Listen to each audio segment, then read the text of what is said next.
That's why he stopped kicking ball, innit? Because she got pregnant, she's trying to say it's his, but he's been denying it.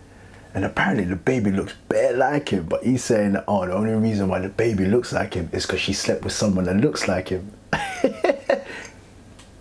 Huh?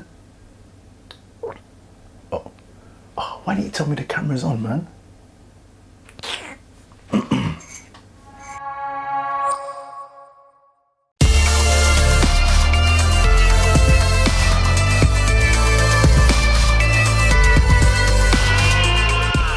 Hi there guys, and welcome to another episode of A Dash of Sports, episode 23. I'll be your host and presenter, Dashiki Dash, and on this show is where I talk about all things sports related, hot topics and trending stories. And if you like the previous episodes, then hey, give us a like, comment, subscribe. Also, don't forget to press the notification button so you don't miss out on any future episodes. And oh yeah, don't forget to share this. And on today's show, I'm going to be kicking off with some football. Now, despite there being no fans in attendance, we still can't seem to be getting enough of the beautiful game. So I'm going to be giving you a Premier League roundup and results from game week 2. So it seems that Sky Sports have got themselves another loose cannon in Patrice Evra. Did you actually hear what he said about Patrice Evra Zaha and about the alleged affair that he had with David Moyes' daughter being the downfall to his United career? Live on air. Sheesh. So Arsenal re-signed their captain and goal machine Pierre-Emerick Aubameyang. Tottenham re-signed their former talisman Gareth Bale. And Liverpool then signed a Champions League winner Thiago. And a host of other clubs that have done their business from early. Now what I want to know, who's had the better transfer window so far? And who else are we expecting during this window? More to be discussed here on A Dash of Sports.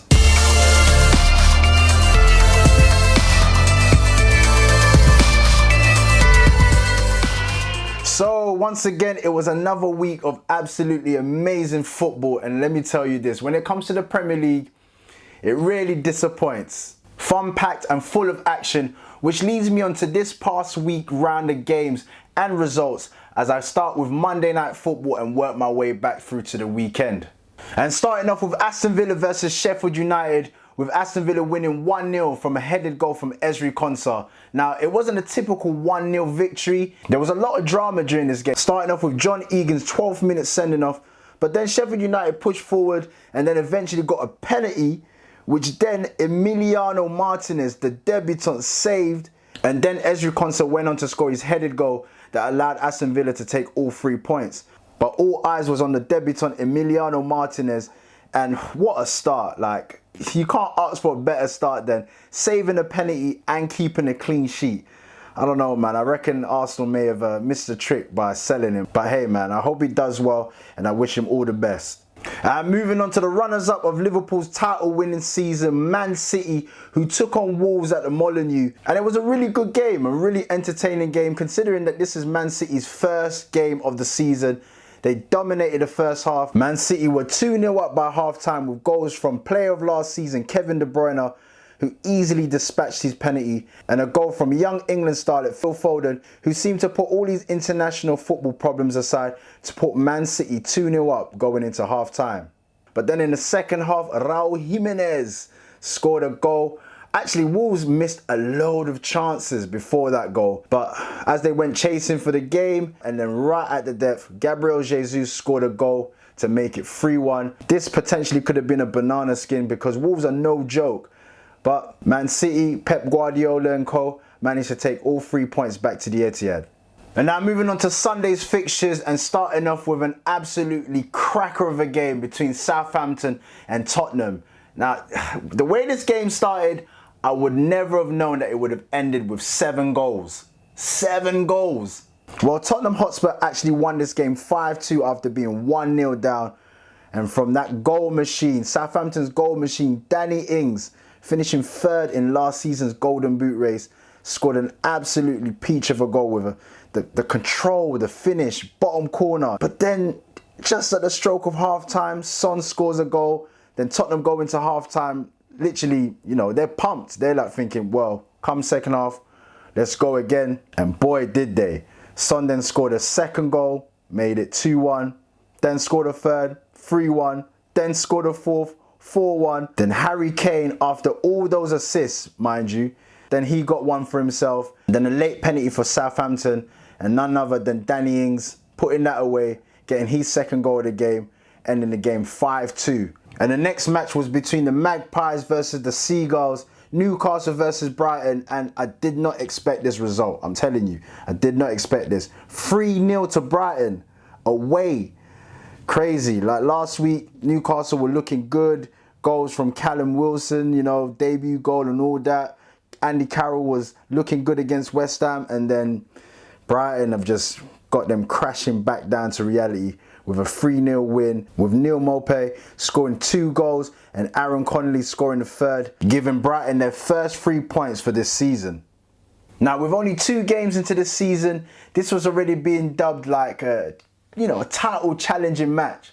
I think more so for the fact that Chelsea have spent heavy in the transfer window buying the likes of Timo Werner and Kai Havertz.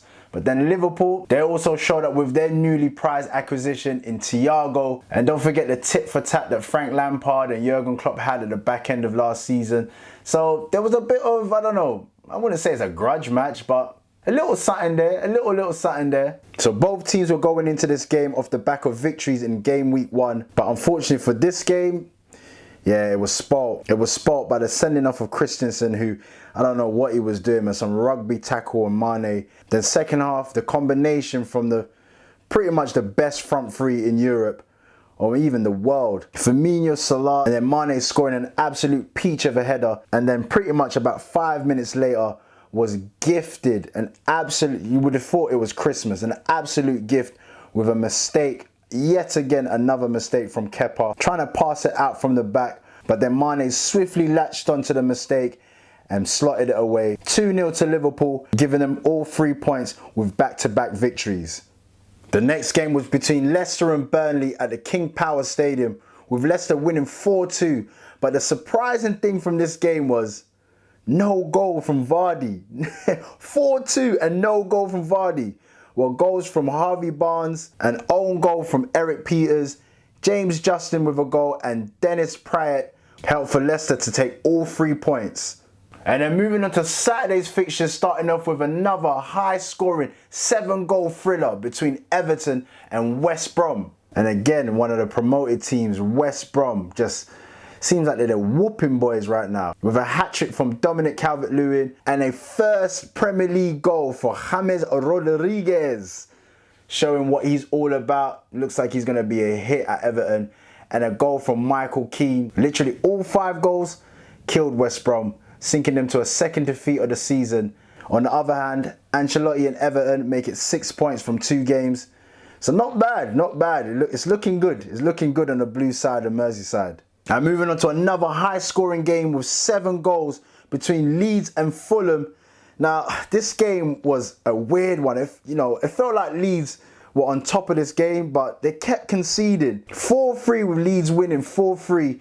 But the last goal scored by Leeds, putting them 4-2 up, was scored in about the 50th minute. But then in around the 62nd minute or so, Bobby de Cordova-Reid scored for Fulham to make it a nervy end for Leeds. But at the end of it, Leeds ended up taking all 3 points, but they're going to have to fix up the defence. It's all good scoring all these goals, but in the Premier League, if you don't fix up your defence, you're going to get punished. And then moving on to the next game between Arsenal and West Ham. A tricky game, a real tricky game for Arsenal. After whooping Fulham, this always happens with Arsenal. After you win a game or so, you get excited. We got Arsenal back, and then reality kicks in when a below or subpar performance happens, and then you hear the fans complaining again. But all 3 points in the bag for Arsenal, with goals from Alexandre Lacazette and Mikel Antonio in the first half, which made it 1-1. And then a winning goal from substitute Eddie Nketiah, who actually replaced Lacazette. And that's what it's all about. You got to take your chances once it's given to you. And as soon as he came on, he was in the right place at the right time. A nicely threaded through ball from Saka on the left-hand side that set Dani Ceballos away. And then literally squared it to Eddie Nketiah, who was there for a tap-in. A typical Eddie Nketiah goal to take all 3 points. Now listen, it wasn't the greatest performance by Arsenal, but hey, a win's a win. And the next game now is against Liverpool. Ay, ay, ay. And I saved this game till last because, not just the game itself, not even just the result, because I was a bit surprised by the result, but I was more surprised about the comments that was made by Patrice Evra. Anyway, before I get into that, let me talk about the game first. Well, this was United's first game of the season. Actually, Man United and Man City had a week's break due to their European commitments last season. Did this break actually work in their favour? Well, this game ended 3-1 with goals from Andros Townsend and 2 goals from former United player Wilfried Zaha. And man, United. Well, their new signing at least scored his debut goal. Donny van de Beek scored his debut goal, which is a bit of a consolation. It's good to see your new signing score a goal, but it still doesn't take away from the loss. 3-1, an absolute emphatic win, no denying it. No VAR this time for United. But hey, let me know how you felt about this past week's matches. Any standout games? Did your team win or lose? How are you feeling about your team now, 2 games into the season? Yeah, it's only 2 games, you know, only 2 games. But hey, leave your comments down below and let me know. Also, give us a thumbs up, like, comment, and let me know. If you want me to continue doing these Premier League breakdowns, just let me know. Put your comments down below. And now moving on to a bit of gossip with Patrice Evra, Mr. I love this game. So Sky Sports were forced to apologise for complete false Evra claims linking Zaha with David Moyes' daughter. Comments made by Patrice Evra during the broadcast of Man United versus Crystal Palace, in which he claimed Wilfried Zaha's United career went downhill due to an alleged affair between the daughter of former boss David Moyes. Zaha proved very key for Palace in Saturday's 3-1 defeat of his ex-club at Old Trafford, scoring 2 goals to seal a huge upset for the visitors. Evra caused a stir in the Sky studio with his opinion on why Zaha failed to make the grade at Man United. He went on to say, "We all know that Wilfried Zaha is better than Crystal Palace. With all due respect, he's such an electric player. I think what ruined his career for Manchester United is when he had this true or untrue affair with David Moyes' daughter." All I can think of at that time was, I wonder what the directors or whoever's behind the camera, whoever's running the show, what are they thinking right now? What's real in Sky for Manchester United is when he had this true or untrue affair with David Moyes' daughter. But because I remember at the pre-season he was playing every game brilliant. When that news come out, it was mad, like the way he just came out with it. Like even presenter Kelly Cates quickly had to clarify that, you know, what was said was untrue and apologise on behalf of Sky Sports. She stated, "We apologise and understand it's completely false and that Zaha has never met David Moyes' daughter. The claim made by Patrice Evra is false and we apologise for the offence caused." Now, Wilfried Zaha has long maintained that he's never met, linked David Moyes' daughter, Laura Moyes, and he's even gone on to, I think the last time I saw that he even talked about it was on Rio Ferdinand's A Locker Room interview, and he mentioned it there that like he's never linked her, he's never met David Moyes. So this rumour that's always gone about has literally like ruined his time at Man United. I think basically what he was saying is that the rumours tarnished his time at Man United because that's all people that remember. They just remember the fact because he wasn't in the side, it was a reason, and the reason being the fact that he had this alleged affair with David Moyes' daughter, which he categorically once again stated that it was not true. Now, I've listened to this over and over again. I've watched it over and over again, and it's still a bit shocking. I still can't believe that on national TV like that, stories that are usually left in the locker room or, you know, just behind the scenes is actually come out live on TV. Now, the more I was listening to it, I don't think that there's no excuse. I'm not siding with Patrice Evra because I think what he did was wrong. Now, the way he delivered it and what he said, I kind of understand what he was trying to say, in the sense that Zaha's career went south, went downhill as soon as those rumours came out. Fair enough. That could be the truth. Like whether or not it was, you know, he said whether it was true or untrue, the relationship between him and David Moyes' daughter. But why would you come out on national TV and say something like this? It's not really football related, you know. These are like rumors or hearsay stuff, like gossip. I don't know where Zaha stands on this. I doubt that they ever meet or they see each other, but there will be one day their paths will cross. And yeah, it's just one of those things. It's just like, why would you say that? The thing about it is, Patrice Evra is a ticking time bomb. He's a loose cannon. And he's not the only one, because you got the likes of Roy Keane, who just says whatever he wants to say. And Patrice Evra is pretty much like that as well. Like, he just says whatever he wants to say. Now, did he mean to offend? I don't know. I don't think so, because the more I've listened to it and the way he said it, I don't think he meant to offend Zaha. But I just think it was a bit unprofessional, a little insensitive in terms of the reason, the narrative that you're going to be putting out there as a pundit to stuff that you're not too sure about yourself, because he did claim that it's whether it's untrue or true or untrue. So if you're not too sure, you can't be mentioning things like that. That's defamation of character. You're really just like dragging him through the mud. So if you're not too sure of, there's no hard evidence. If Zaha really wanted to, he could take things further, you know what I mean? He could take things in a legal matter, a legal way, but I don't know. I don't know what Zaha's going to do from now on in, but yeah, I think this story needs to be put to bed, because it doesn't seem like it's true. We'll never know. My general feeling about it, I feel like it isn't true, because if you watch the interview with Rio Ferdinand, you can see how much he was hurt by it. And also, I think what he was saying was the fact that it's not just him. It's not just the fact that he was going through that issue. It was the fact that David Moyes' daughter was also being put through, like, you know, a load of fans, people going on Twitter, saying all horrible things about her. So it goes, you got to remember, you're abusing Zaha, but at the same time, you're talking about an innocent young lady. Not good, man. Not cool. But hey, don't take my word for it. You know, this is what I believe. I just believe that Zaha didn't have this affair with David Moyes' daughter. But you could be thinking otherwise, or maybe someone out there has more information. Let me know. Put the comments down below. Do you think that Wilfried Zaha had this affair with David Moyes' daughter, alleged?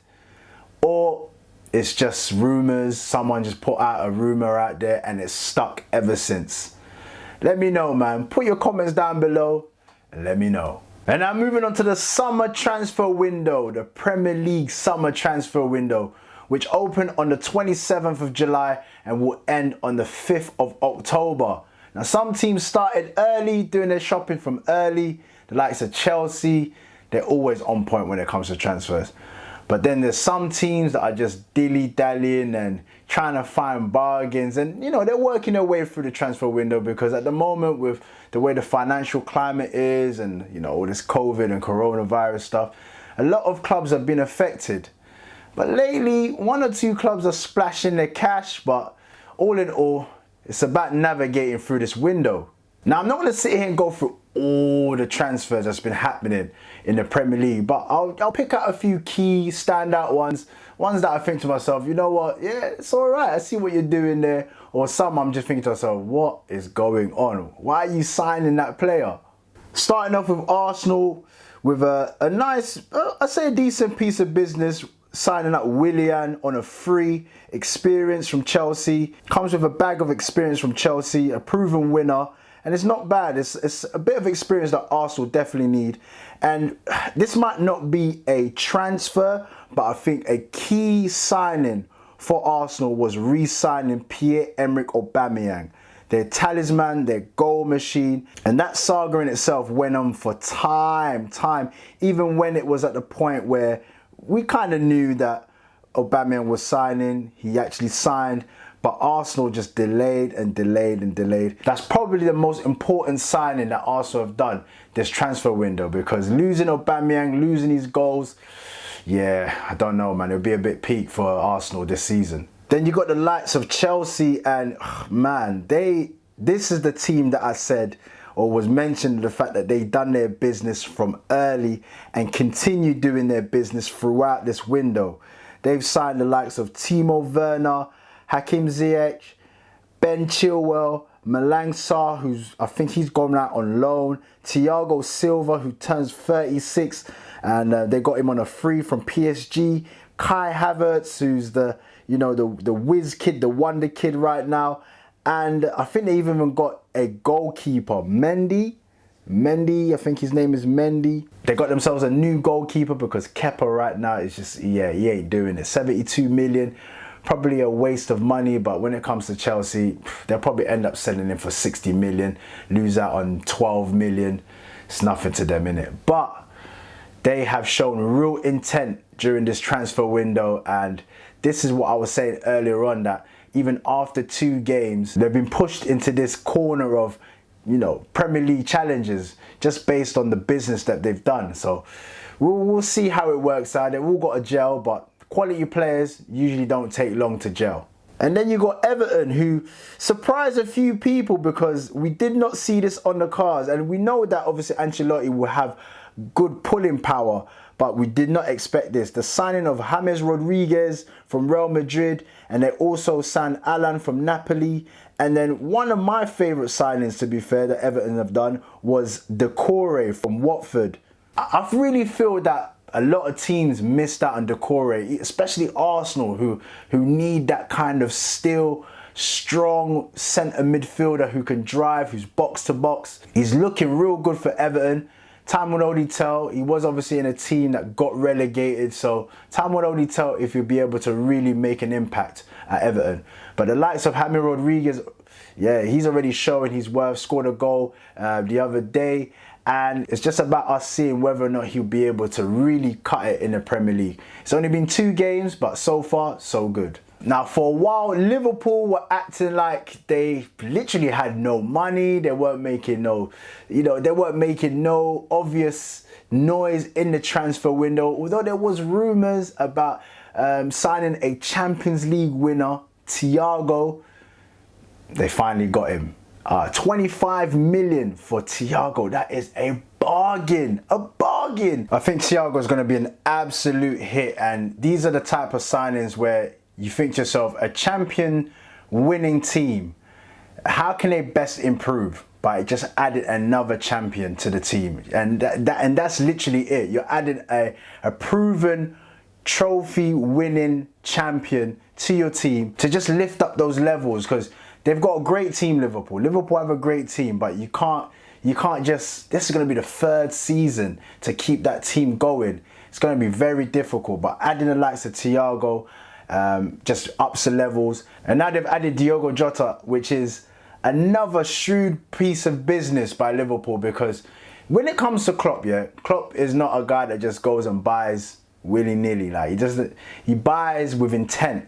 So a lot of Liverpool fans, when they were just like, oh, we're not buying anyone, we're not in the, you got to be patient. You got to be patient with Klopp, because Klopp only brings in players that will fit his team, whether it be the mentality, the characteristics, or just whether or not the guy's a baller or not. At the end of the day, Klopp, he knows what he's doing. When it comes to Man City, I would say that, you know what, they've surprised me a little bit, because we're so used to Man City doing what Chelsea does as well, innit? They just go into the transfer market and buy.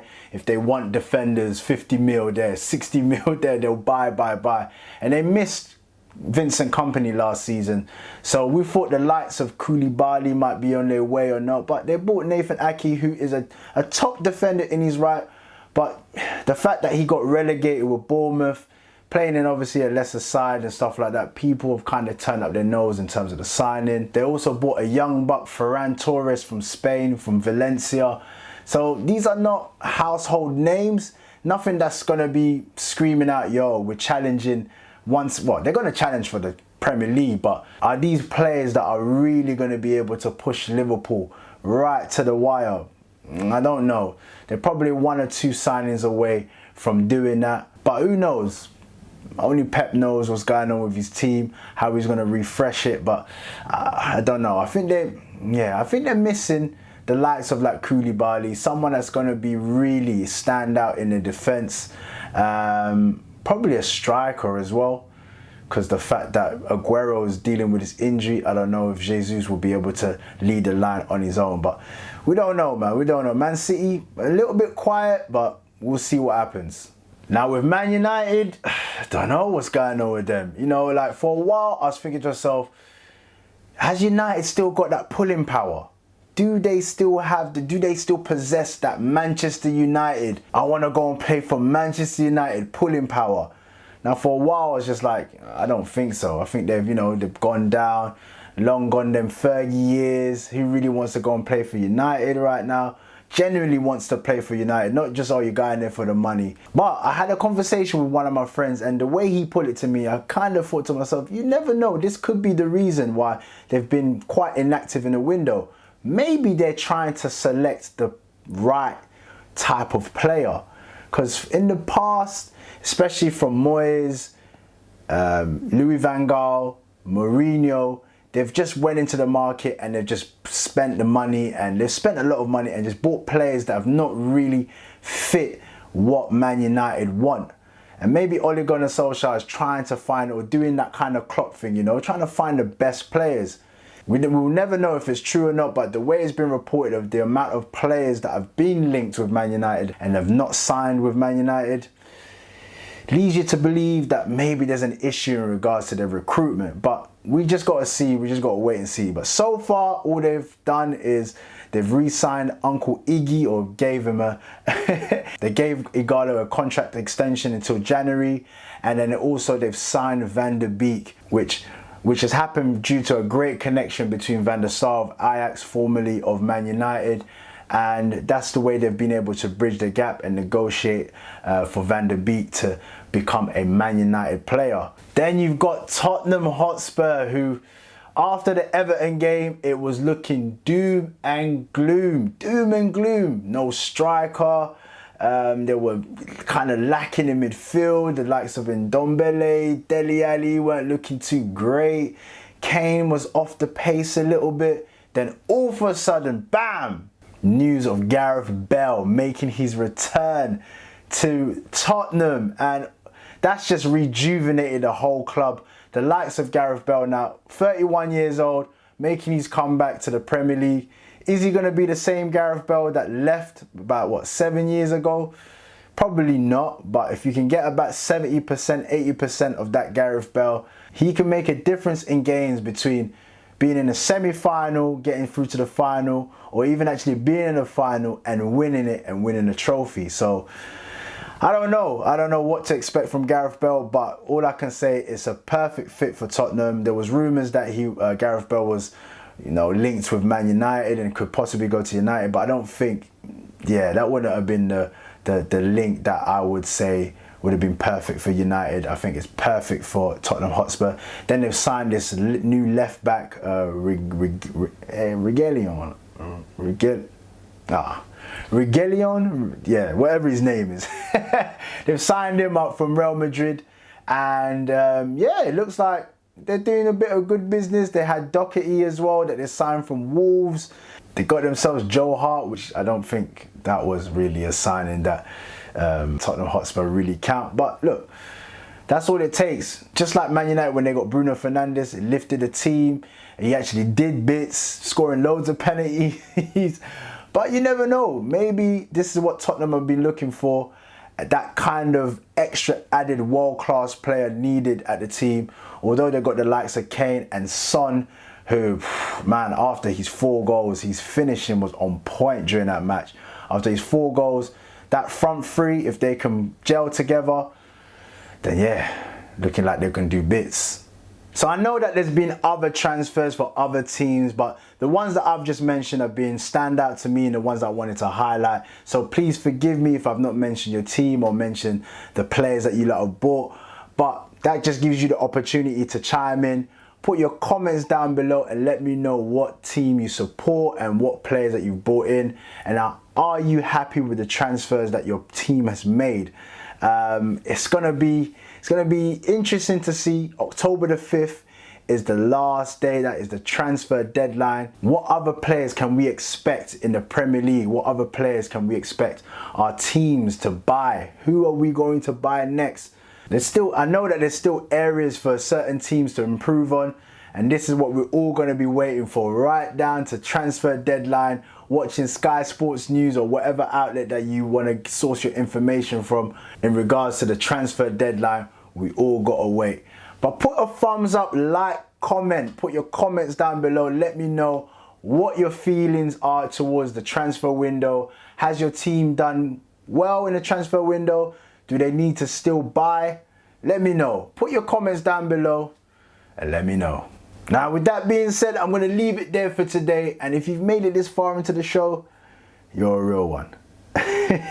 You're a real one. Thank you for watching another episode of A Dash of Sports. I truly appreciate your love and support. And if you need further information about future episodes or just your day-to-day sporting updates, please head over to my Instagram page, and I'm also on Twitter, which is A Dash of Sports. A Dash of Sports, I'll put it down below here, and I'll also leave it in my description. And please don't forget to like, comment and subscribe. Like, comment and subscribe. And for those that have subscribed already, thank you very much. I truly appreciate it. And until the next time here on A Dash of Sports, peace.